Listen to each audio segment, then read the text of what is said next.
Un prec.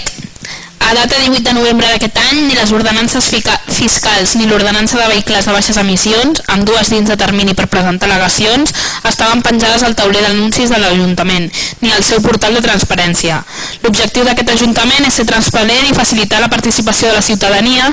Hauríem de posar a disposició de la població totes les eines per facilitar-ho, alhora que és un requeriment legal.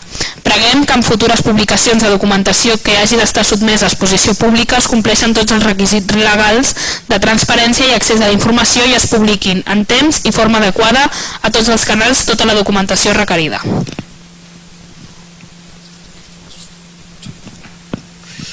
Una pregunta. Les persones treballadores dels plans d'ocupació, en principi, haurien de realitzar tasques per departaments de l'Ajuntament, conselleria, educació, centres cívics, brigada, etc. Però també hi ha persones dels plans d'ocupació que estan realitzant tasques en entitats de la ciutat. Quantes persones dels plans d'ocupació estan realitzant tasques en entitats i quin tipus de tasques realitzen en aquestes entitats?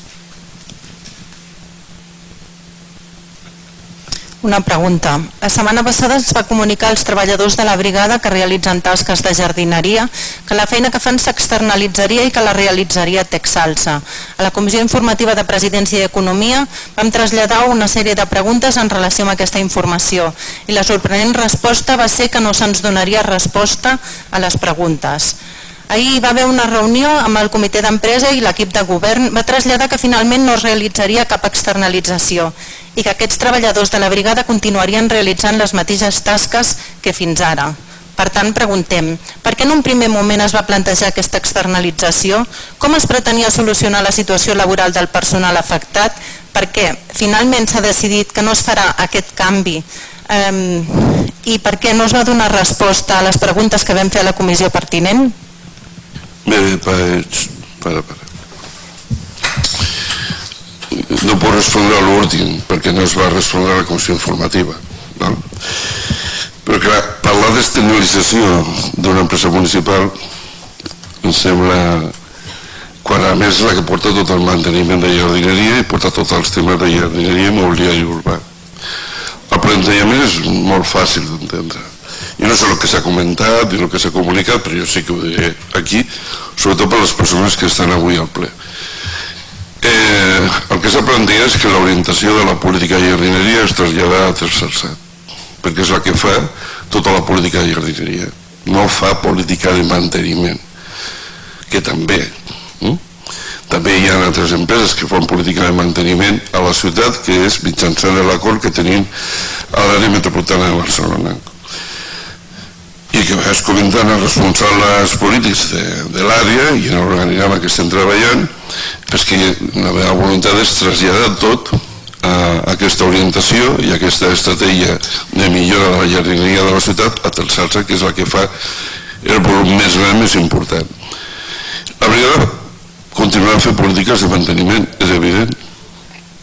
Els llocs de treballs que estan a la brigada faran totes les polítiques de manteniment que tinguin que fer. Per tant, això no hi ha cap...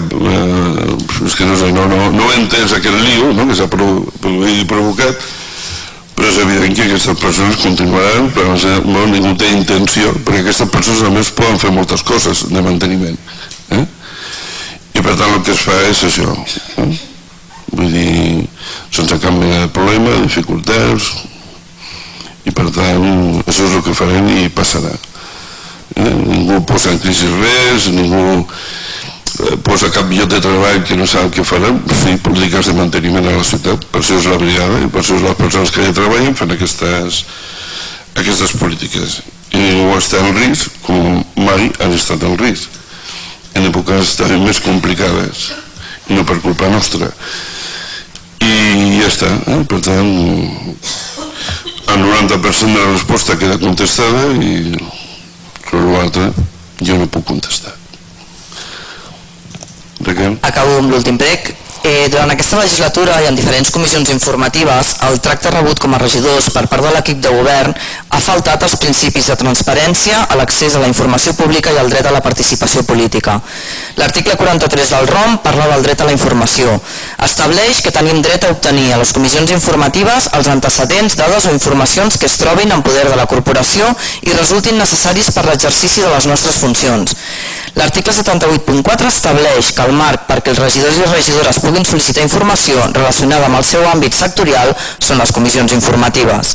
I en altres articles es parla de bona fe i cortesia que en diverses ocasions no hem trobat amb aquest Ajuntament.